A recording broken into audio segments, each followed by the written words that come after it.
Hi,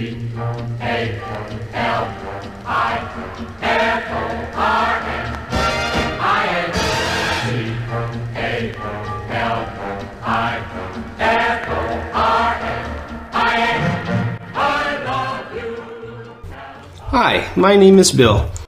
Welcome to the Free the Bear podcast, a podcast devoted to California independence. Today, my co-host Forbes and I talk with Theo Slater, the founder of the California National Party, and we discuss why he did it and how COVID-19 will affect the California independence movement. So sit back and enjoy, and as always, Free the bear. Grrr. How you doing, Bill? I'm doing well. Uneventful Memorial Day, which is always good in my house, I suppose. Theo is also in the room, so limit all the horrible things you have to say to Theo to a bare minimum. I was going to give him a piece of my mind. You know, I've had a few drinks. You know, I'm kind of Memorial Day was not memorial in any way, and I didn't want to tell Theo, you know, who do you think you are? You ain't my father. This is exactly the kind of interview I was hoping for, guys. Liquored up and angry. Yep, exactly right. So this is, of course, the Free the Bear podcast that we're going to be doing. And our guest today, Forbes, is the founder of the California National Party. In our minds, a very big deal. He's like our George Washington. I was going to say, he's our Che, he's our George. I mean, he's, again, like, you know, maybe even Fidel. You never know in the end. I can only hope. He's my Stannis Baratheon, that's for sure. Oh, there you go. I get that reference. Yeah, people get weirded out when I tell them that I'm a book reader and that Stannis is by far my favorite character and that I admire him greatly. And yeah, it's part of my charm. Did he set his daughter on fire? Listen, if you sacrifice a goat, is it a real sacrifice? No, a sacrifice entails that you got to give up something you love. And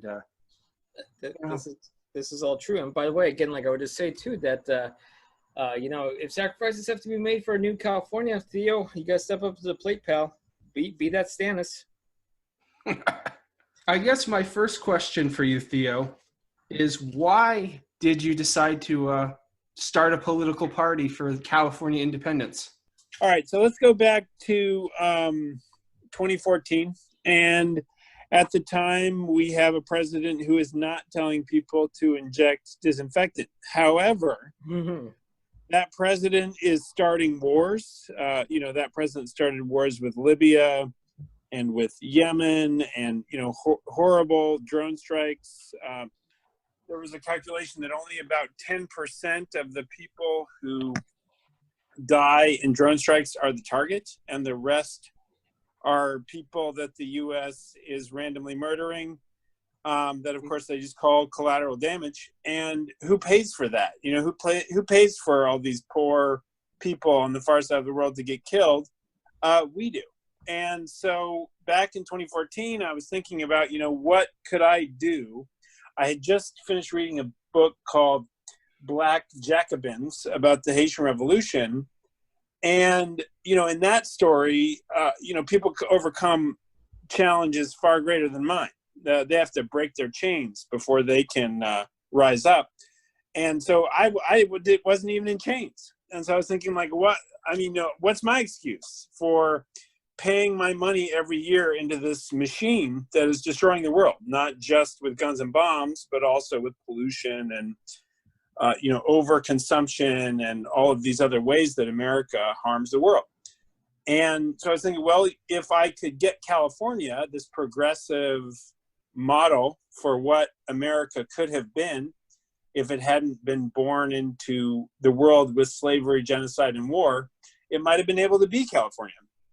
And certainly California can be California if we don't continue to let ourselves be held back by this ludicrously corrupt swamp on the far side of the continent that doesn't share our culture, that doesn't care about what we want, and that just sees us as a rich province to loot whenever they need to, so that they can fund their terrible wars and so that they can prop up the failed economies of broken and corrupt red states that are themselves basically just, oppressive, apartheid-like societies. If you think about the Deep South, California money goes to subsidize societies in which extreme racism is a part of the basic part of the culture, a basic part of the governing structure of the society. So we fund that. So that was essentially it. I wanted to create what California could be and not have it continue to be this looted province whose money is spent as far from our priorities as possible, perpetuating murder and destruction and perpetuating racist societies far away from us that don't share our values. Kind of a long-winded answer, but That's good stuff. If I can interject, it's interesting to me, use the example of the Haitian Revolution. It's one thing, I think, to, physically have an uprising, like kind of a Spartacus kind of slave uprising, you kind of feel like, I think slaves have a clear view of reality. They know they're at the bottom of the heap, no matter what.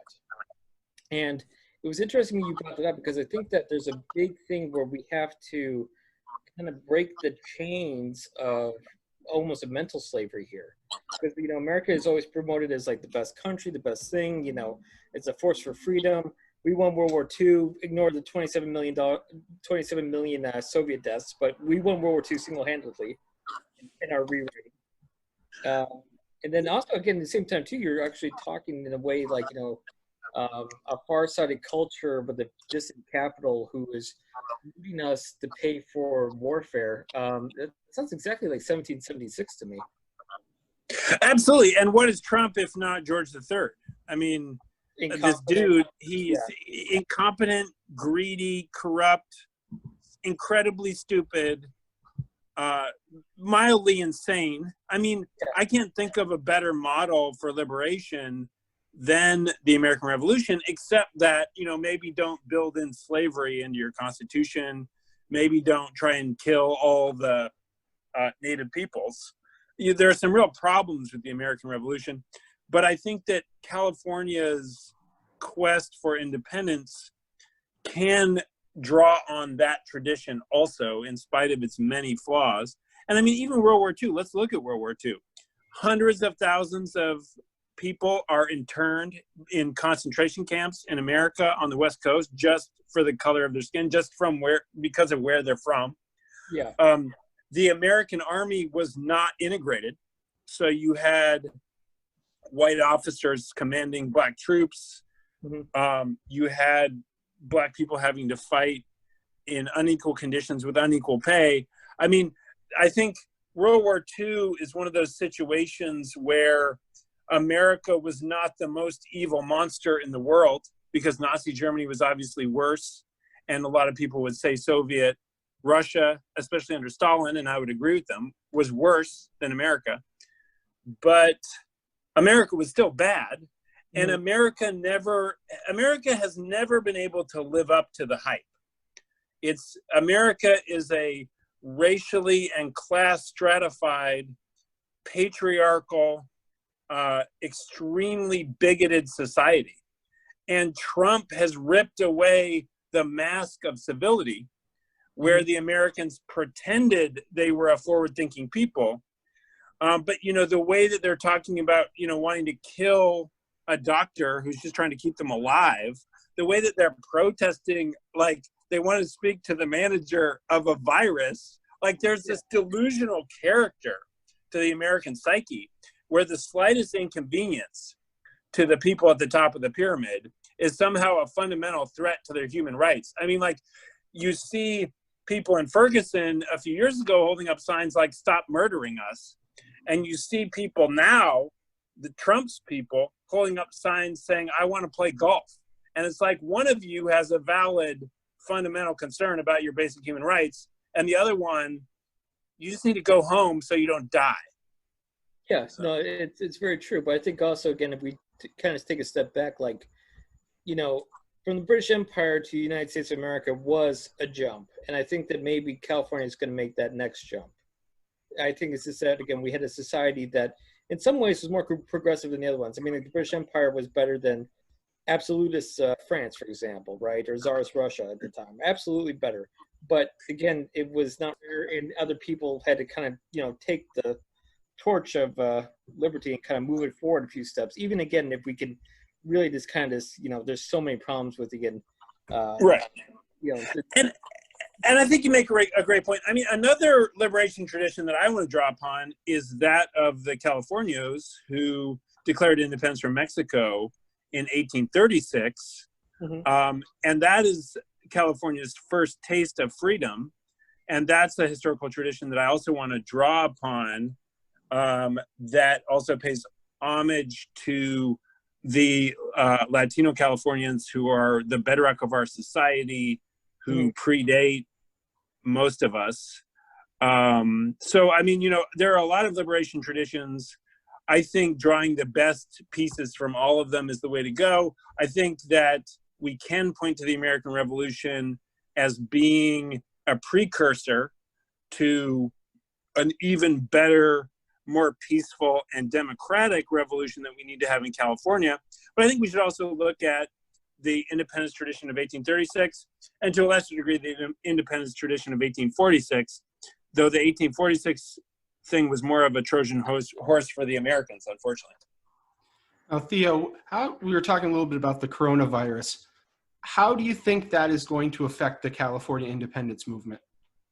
I do think it's useful because it demonstrates the utter incompetence and stupidity, the complete useless, wasteful, corrupt brokenness of DC. I mean, nothing puts it more on display than, all these sayings about how we need to reopen the economy even if it murders grandma. I mean, DC basically wants to kill your grandmother, apparently, which was news even to me. I mean, I thought things would be catastrophically bad under Trump, and he has managed to be so much worse than I could have possibly imagined.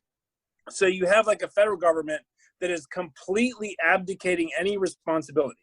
He's like the opposite of Truman. The buck never stops with him, which is just such a ridiculous situation for someone who claims to be a leader to just not try to avoid responsibility for anything.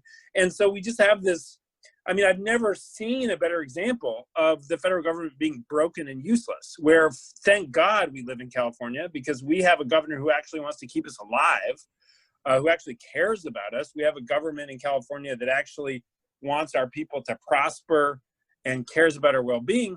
And I pity the Americans and their ludicrously stupid leadership and their incredibly corrupt society that's clearly collapsing around us. And I think, honestly, I think the clearest path to California independence is not even some dramatic move on our part. It's merely standing up as the American house of cards collapses and burns around us, and then rising like a phoenix from those ashes. I think you're absolutely on point with that because, it does, everything before was that I kind of felt that it was something where you had to take a couple steps and actually try to understand the situation and go like, okay, this is what America is. It's not working out well. You're kind of taking a leap here, but now it's really just in your face with this catastrophe. Again, we have over 100,000 dead. I don't know, again, like how many infected, and, the federal government is even stealing supplies to the point that like Maryland authorized their National Guard to basically guard their supplies. Which is right, it's ludicrous. It's ludicrous. Like, it's ridiculous. Maryland is hiding its medical supplies so the feds don't loot it. What is going on in America right now? It's crazy. Yeah, I don't think people understand how bad that is because, like, if you have a state who is feeling threatened from its own central government, you don't really have a central government anymore. Right. This is getting inching into something that I always thought about that, we're on the pathway of the Soviet end. It's just like you have these republics, they're just doing their own thing, and, Moscow's saying things, but no one's listening to Moscow anymore. I hope we're going to move in that direction. I'm afraid because so many of the Americans, seemingly particularly on the right, have this bloodthirstiness to them where they're like, we need to have a civil war. And it's like, guys, why do we need to have a civil war? Let's just divorce. Like, you don't have a civil war with your spouse if it doesn't work out, you divorce them. DC is very abusive with us. Like, it wastes our money. It doesn't share our values.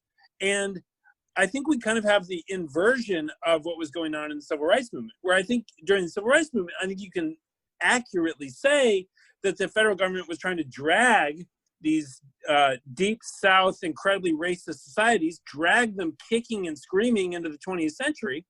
And now California is trying to, it's the opposite situation. We're trying to create a progressive, forward-looking society, and DC is dragging us back into the 19th century, where women are not equal to men, where, racism is an endemic part of the culture that a lot of Americans don't even seem to see as a problem. And I think the contrast between an American empire in catastrophic and seemingly inevitable decline, alienating all of its allies, completely blowing the response to a virus. I mean, America, as it was once hoped it could be, is clearly out of reach. And how that affects the Americans, how their society collapses, well, we just try and weather that storm and then stand up after the failure of the American empire is complete, I think is really our great challenge, the great test for our people over the next 50 to 100 years. I'm going to submit to both of you guys, and I say this as a chess player. Like, in the movies, they show people getting checkmated, good chess players. That never happens in a real chess game. When a chess player sees a lost position, they resign. And I don't know about you guys, but when I look at the situation between the progressive movement in the United States, and we'll call it the Trump movement for what it's worth, like, the Trump movement has won. I look at the damage Mitch McConnell has done in the Senate. I look at all the federal judges, the Supreme Court, the gerrymandered districts in the House of Representatives. And I think it's a battle. I know Theo and I talked before how politics is a war. It's a war the progressives have lost. I think a lot of them don't realize yet that it's over and it's best to make a stand in California. Yeah, I think that's true. And I think that a lot more of them are going to recognize that as we move forward. And if it plays out anything like 2016, getting back to the history of the California National Party. So when we started, before Bernie Sanders was cheated the first time, and some people have different perspectives on that, and we want to welcome all of the disillusioned progressives, regardless of who they supported in 2016. But, when the Democratic convention wrapped in 2016, that's when the California National Party stopped being a hobby and became an active participant in a movement for creating a free and independent California, because a bunch of progressives gave up on America. And that's really part of how California has to move forward, is we have to get out of the mental straitjacket of feeling like our American friends are looking after our best interests, care about what happens to us, or have any real future, because their empire is falling apart. And a bunch of people, so we went from about 10 people. Our first convention had 10 people at it. Back in 2015, when I was the first elected chairperson of the California National Party, there were 10 people at the convention, and we really exploded from 10 to 50. So we had a 5-fold increase when the 2016 DNC convention became the debacle that it became. But then what really made things take off was November, the election, when Donald Trump became the quote elected unquote president of the United States. I mean, obviously he lost the popular vote, and he relied on the support of several American states who restrict the voting of people of color to the point that there's nothing fair about American elections. So there's nothing fair. Donald Trump isn't a democratically elected leader. He's a leader who managed to take over in a broken plutocracy, which is what America is. And so when that happened, a lot of Californians gave up on America all at once. And that's when the California National Party really took off. So, my phone was ringing off the hook. We were getting interviews. There was lots of interest, lots of support. And we were putting together Facebook groups as fast as we can. We were trying to create as many opportunities for people to participate as quickly as we possibly could. I want to give a shout out to Jed Wheeler for his incredibly diligent work at that time. There were a lot of other people who deserve some credit as well, but he was the one who was working the hardest. I think I'm pretty proud of where we got with that burst of energy, because we were able to turn basically like a debate society into a political party. And when I used to talk to my friends about starting a political party, just my personal friends, back in 2015 or 2016, I've always been a little bit out there to them. So they're like, okay, well, that's cute. Whatever. I guess we're going to be hearing a lot about this. And they were right. They heard a lot about it. But once we got through that election, they really started to shift. Even my personal friends who have no particular commitment to my political causes, they were like, maybe you're onto something. Maybe we really do need to look at how California can stand on its own, because the way the DC swamp is destroying America is not going to change. And I think that you were making a great point before, talking about how it's all getting gerrymandered and the courts are getting packed and so forth. If you look at how many judges Trump is bringing in, we're really talking about decades of conservative hegemony. And I think we'll also see ever greater voter restrictions, particularly in the South and the Deep South. These sort of apartheid-light societies, they're going to get ever more repressive in order to keep the Republican Party alive. And the other problem we have, though, is like people say, oh, the Republicans, if only we could beat the Republicans, everything would be great forever. But the Democrats also nominate very corporate-friendly people. And I think what's really going on in America is not so much a battle between the left and the right. It's a shadow puppet play where the billionaires control everything and everyone about it and have complete control over the society. And they don't really care if the Democrats or the Republicans win, because both parties are in the pockets of the same 100 people. And so there's kind of a kabuki theater element to the entire edifice of the American empire. It's just an illusion. And so anyway. Bill, you had that question, talking about the chess game aspect and, again, progressive laws. But I think to kind of go into what Theo's talking about, and something I've thought about as well, is that it's kind of like a chess game where it's already rigged in favor of one side now. Like one side has a bunch of queens instead of pawns. And then at the same time, too, the other player is particularly going out of their way to screw up the game. Because, for example, Barack Obama came in as, the big hope and change candidate. This is what Theo was talking about, in 2014, right? You kind of noticed something was off. And that's what Obama's, time as president. And Obama came in with these, super majorities. The Republicans were kind of this crushed force at the beginning of 2009. McCain had lost, again, they lost the Senate, they lost the House.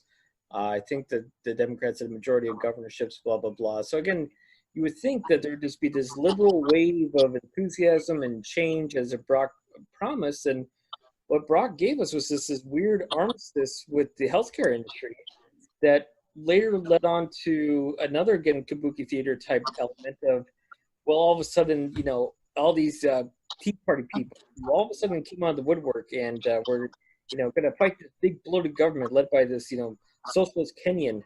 And they destroyed the Democratic Party in a lot of ways. For they knocked him out of the House in the first element, and they took over governorships left and right and put in these hard right regimes. And the Democrats and Obama just were kind of playing Washington Generals against the Harlem Globetrotters.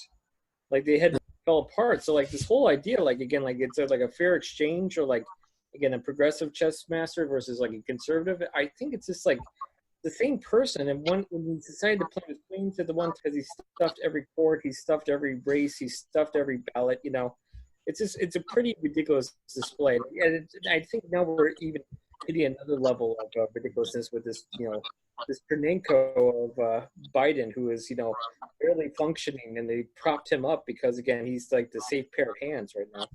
Yeah, and for me, it's painful watching this race. Is just painful to me because we have this, Biden. We don't know exactly what happened, but clearly he's got a lot of the same ethical and moral problems that Trump has. And it's like, if you make America Great hat blue instead of red, have you really accomplished as much as we'd hoped? And of course, obviously the answer is no. So, and to me, it's like you have the body of America and a Republican comes out into office, whether it's Trump or GW or whatever, takes a chainsaw, slices off the arm of America, throws it to a crocodile.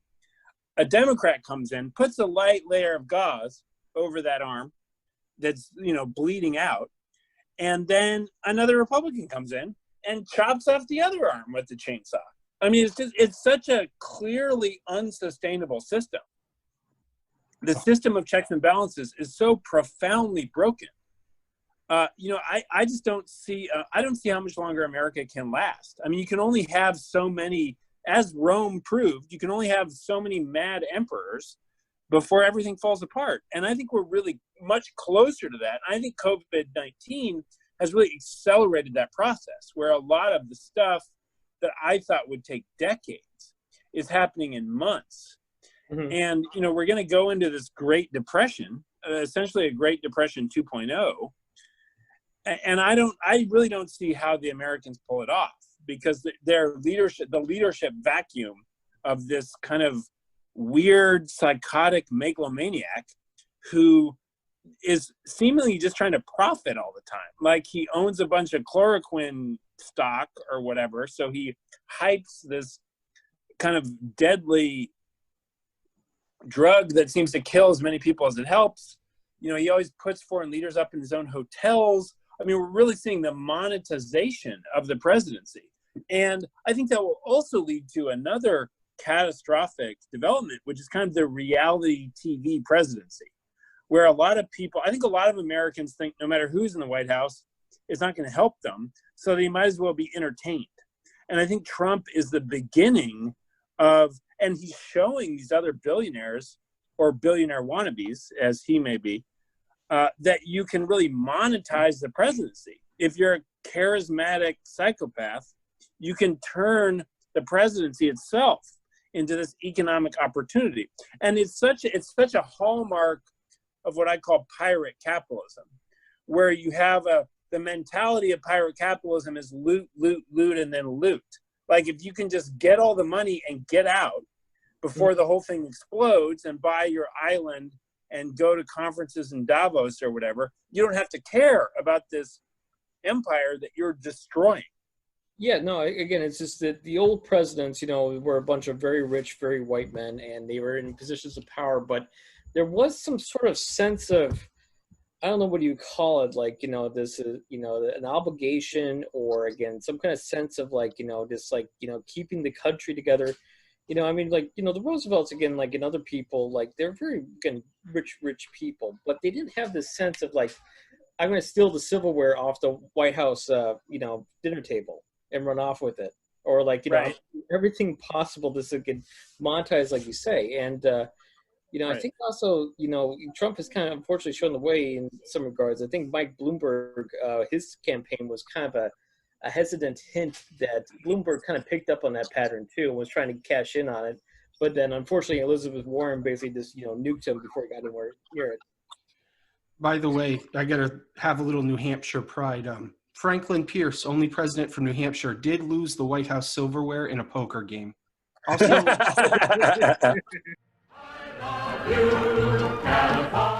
well, there you have it. But wait, there's more. Get ready for part 2, where Theo Forbes and I discuss more things about California independence. And in the meantime, if you want more information, go to californianational.party or on Twitter, vote_CNP. I'd like to thank all of you for listening. Make sure to give it a thumbs up, even if you didn't like it. And subscribe. And apparently there's a bell or a button you're supposed to push. I'm very old, and I don't understand these things. In conclusion, Free the bear. Grrr.